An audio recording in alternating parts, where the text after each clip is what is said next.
நல்வழி காட்டும் திருக்குறளை நாம் அனைவரும் படிக்கணுமே. நல்வழி காட்டும் திருக்குறளை நாம் அனைவரும் படிக்கணுமே. நம் வாழ்க்கை தேவை முழுவதுமே அதனுள் இருக்கிறதே. நல்வழி காட்டும் திருக்குறளை நாம் அனைவரும் படிக்கணுமே.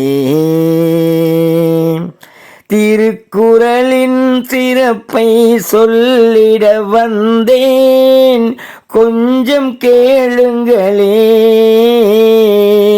திருக்குறளின் சிறப்பை சொல்லிட வந்தேன், கொஞ்சம் கேளுங்களேன்.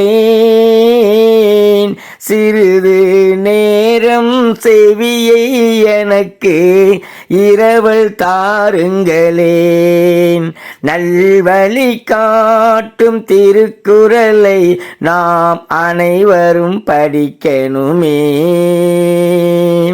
உண்மையைப் போலே சிறந்தது வேறு இல்லை என்கிறதே. உண்மையைப் போலே சிறந்தது வேறு இல்லை என்கிறதே.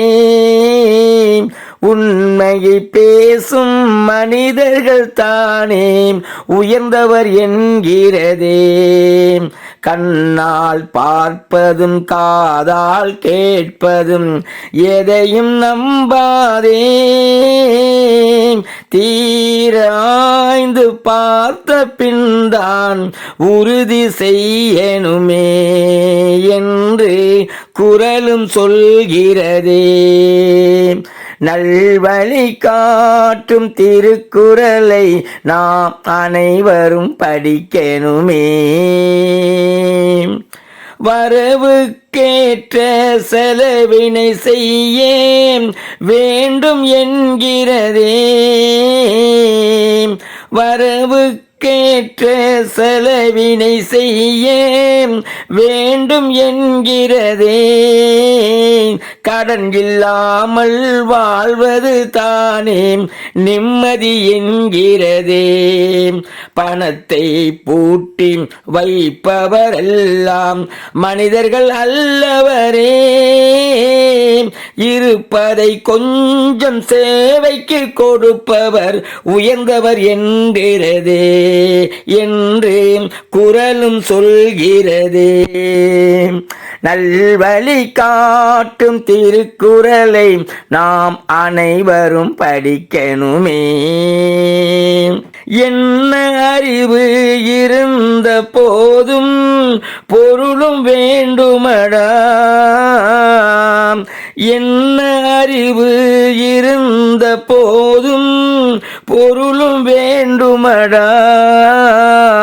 பணமில்லாத மனிதரை உலகம் மதிப்பது இல்லையடா.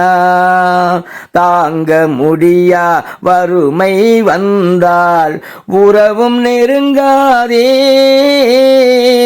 பெற்ற தாயும் கூட அந்நியர் போலே எட்டி நிற்பாளே என்று குறளும் சொல்கிறதே.